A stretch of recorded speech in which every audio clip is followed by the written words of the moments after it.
Man, thanks for coming out. It was a pretty successful pro day here. A lot of guys did some really good things, and I think impressed the GMs, the scouts, the coaches that were in attendance. Talking specifics, Anthony Barr came out and he clocked. It was actually a 4.45 electronic, and improved his bench from 15 to 19. After he came back from the combine, he went back to work with Coach Alosi and made some huge gains. Did a tremendous job. Shaq turned in now these are electronic times. He ran a 4.32 electronic. Once again, I think the work that he's done with Coach Alosi has paid off. Cassius came back, improved his time to a 4.68 electronic. He's back working with Coach Alosi as well. So I think you're seeing these gains in really just 2 short weeks, and it's really impressive.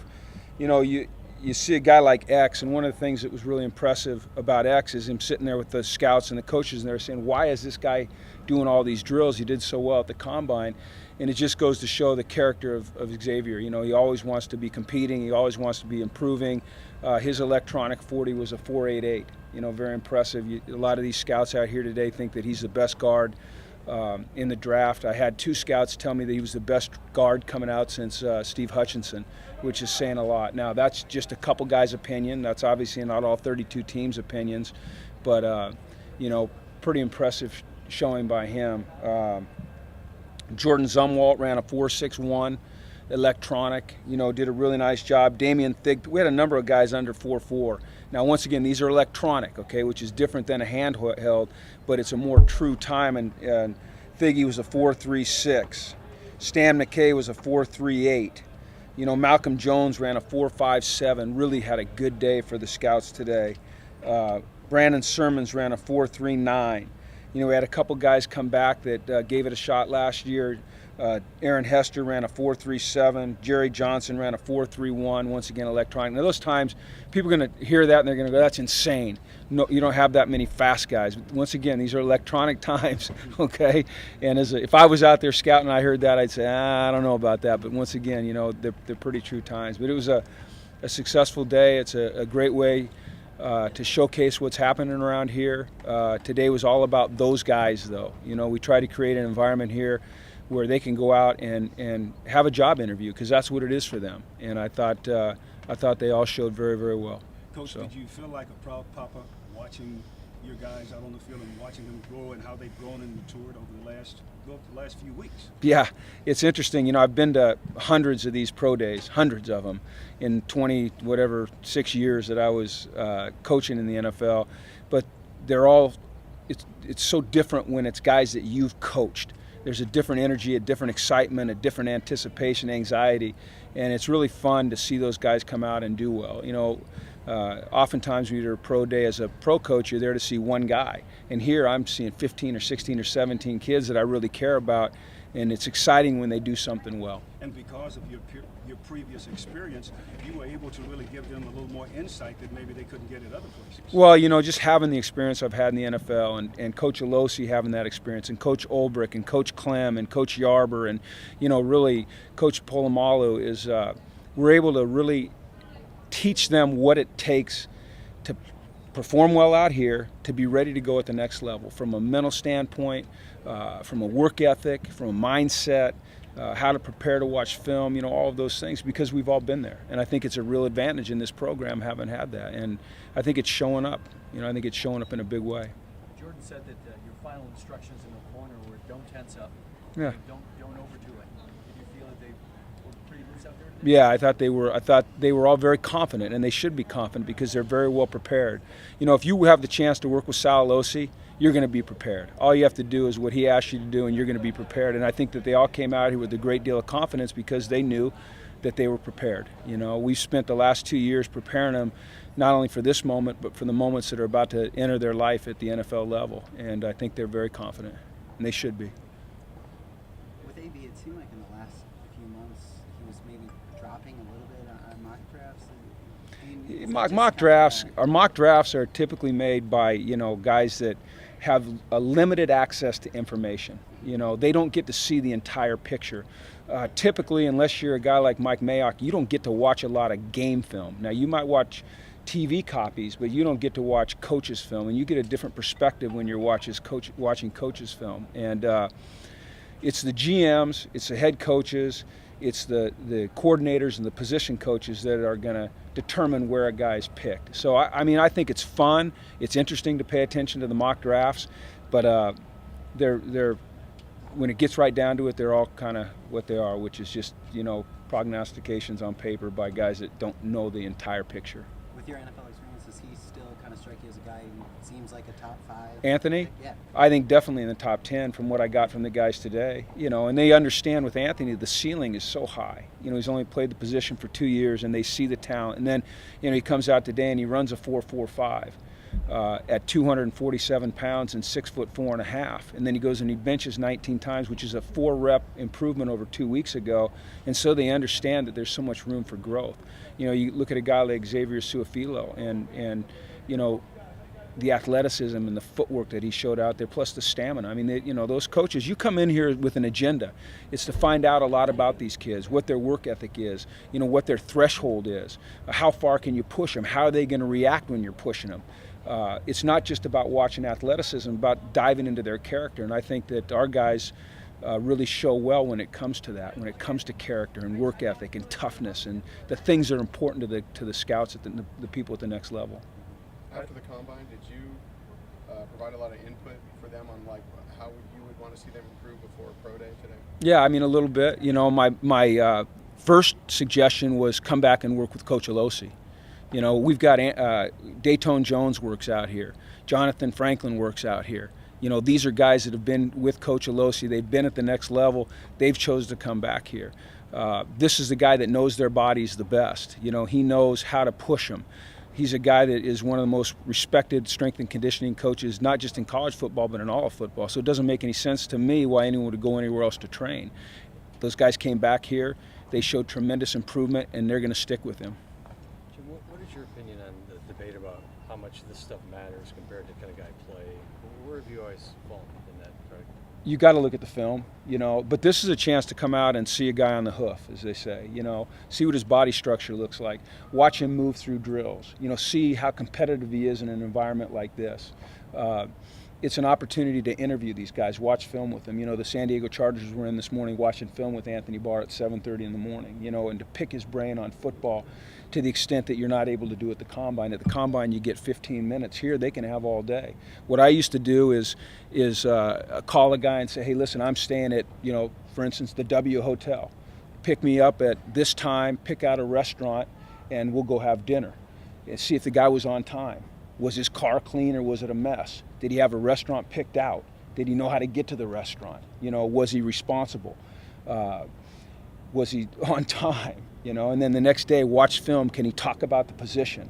Can he talk about coaching points? Does he understand offense if he's on defense and defense if he's on offense? And so, I've scouted hundreds and hundreds, probably thousands of players. So just the fact that we can bring in Anthony Barr and say, hey, this is what you can expect. If they want to have dinner with you, you need to be ready to do these things. The way you dress, what you say, how you shake their hand, how you look them in the eye, all those things are part of the evaluation. But they're just a small part. It's what you do on tape that really matters. But if a guy has a messy car, how would that affect? Because everything, these scouts, these teams are getting ready to invest millions and millions and millions of dollars, not just in the contract, but they're spending millions of dollars in this evaluation period. Millions of dollars. You only get 7 picks plus your compensatory picks. So you better be right. You are going to dig for everything.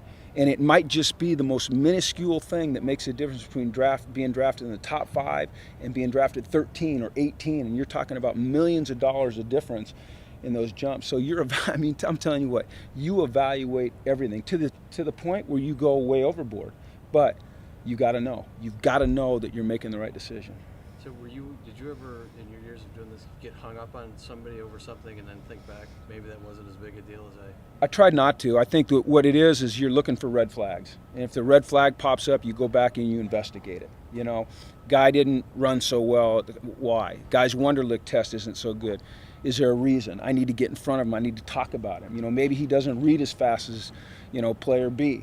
It's all those things. It's just putting the puzzle together and trying to come up with the best pick you can make. But once again, I think that having the NFL experience that we have on our staff, which there's not another staff in college football that has the NFL experience that we have. We got 4 Super Bowl rings. and I've been affiliated with 19 Hall of Famers, Pro Football Hall of Famers. So we have a wealth of knowledge to share with our players to try to prepare them for the next level. And I think you see it pay off on a day like this. Now, it's their hard work, but at least we're able to give them some guidance. Between the pro days and the combine, when you were in the league, was there one that you tended to weigh more heavily than the other? The pro day, because you got to get your hands on them. You got to spend more time with them. You know, they were in their environment. At the combine, it's typical that those guys might get 3 or 4 hours of sleep a night. You know, it's really hard to perform well at the combine. But once again, what the combine is, it's an opportunity to get every single prospect under one roof, doing the exact same drills, getting seen by all the doctors, getting interviewed by all the teams, you know, so you're getting a consistency. But I always thought it was the pro day is what I put more stock in. You know, these coaches, these scouts and coaches and GMs have been in here since 8 this morning. They've been watching film. They've been talking to our coaches. You know, I had a meeting with them where I was able to talk in detail about each player. You know, what his football character is, what his personal character is, you know, what kind of leader he is, you know, what kind of work ethic he has, what kind of teammate he is, you know, all of those things. And so it's just all putting the puzzle together. What do you think of Cassius? Cassius was amazing today. Cassius, you know, these guys that were out here today aren't going to go to another school where a guy like Cassius is going to do what he did. He worked out as a defensive end, he worked out as an outside linebacker, and he worked out as a tight end. So you talk about versatility. I mean, that's amazing. I've never seen that. You know, I might see a guy who was a defensive end and do some pass drops. Or you might see a linebacker that they're projecting as a down guy do some pass rushes. But I've never seen a guy work out at defensive end, outside linebacker, and tight end. And I think that that's, you know, that goes to show you, you know, Cassius's athleticism, his stamina, and then our willingness to play guys where they can help us win. Do you think he, you know, may have a future? Do you get the impression that maybe a few teams might want him at tight end? I don't know about tight end, but I think there was a couple teams that were interested in him as an outside linebacker. You know, he reminds me a little bit of a Kevin Green type of guy. You know, maybe a guy in college that wasn't a great pass dropper, but if you got him on the edge and you got him matched up on a back, which sometimes you can do as a 3-4 outside linebacker in pass rush, that he was going to make you pay. A guy that can move in space. We know he's got good hands from working at tight end. So, you know, I think there's a lot of interest, a lot of intrigue with Cassius. You know, he was one of the guys that I spoke about most with these guys when they came in and said, "Tell me about Cassius. You know, what is he off the field? What is he on the field?" And I think they're very interested in seeing where Cassius fits. What specific red flags are you looking for at pro day that you might not be at the combine? As an evaluator, you know, attitude. You know, you get up, you're reading, you know, facial expressions. You know, you're listening for guys muttering under their breath. You want to see guys that can compete when they're tired. I mean, you try to break them out here. You know, you're going to try to break them as a coach or a scout, and you want to see those guys that, do they give in a little bit? Do their shoulders slump, or do they bow up and keep going? You know, you're looking for everything. I mean, you're just a sponge taking in information as a scout or a coach or a general manager. Jordan was talking about, you know, during or at the beginning of his senior year, he was hearing, you know, late round pick, and now it seems like that's gone up a lot. Is that just his improvements, or is that maybe people are starting to notice him? Well, when you have a game like you had in the bowl game, you know, I think that helps. He went to the Senior Bowl and he had a great week of practice. You know, he was very prepared. He spent a lot of time with Coach Olbrich preparing for the Senior Bowl. Remember now, Coach Olbrich played in the Senior Bowl, so he knew what to expect at the Senior Bowl. Jeff had told him exactly what to do. I've coached in the Senior Bowl, so we've been able to help him along those lines. But I think what scouts like about Jordan is his versatility. He can play inside. He can play outside. He's going to be a dynamic special teams player. He's like the Energizer Bunny. He just goes and goes and goes. He's always got a smile on his face. I mean, you know, scouts like that. They like that a lot. You know, he jumps out at you. He might not run a real clean shuttle, but he'll go knock a guy down. You know, they like that nasty attitude he brings. Are there any injuries that are looking that like they might linger into spring at this point? For these guys, or are we going to our team now? Our team now. Yeah, I mean, there's a few, but I'm not ready. We're talking about these guys right now. You're jumping ahead, Jack. Come on, man. That's not fair. Yeah, well, we can talk about that later. After seeing him out there today, would you draft Jeff Garcia in 1 round? You know, Jeff Garcia has improved so much. And I can say that because I was on the field his very first day as an NFL quarterback. I was a defensive coordinator at San Francisco. Jeff came out for minicamp. Bill Walsh had hand-chosen him. And I remember saying to Greg Knapp, the quarterback coach, after that first practice, walking in going, we're in some deep trouble. This guy cannot play in the NFL. He was throwing ducks all over the field. Now, the one thing Jeff has is heart and grit, and he's a tough son of a gun. And just seeing him out there today, I mean, he looks strong early. He may be faded. You know, what is he, 42, 44 now? But he looks strong early. I think he's a viable number 3 for somebody. Clipboard holder, get in there late and make some things happen. He'll compete. All right, thanks, guys. All right, thanks, everybody.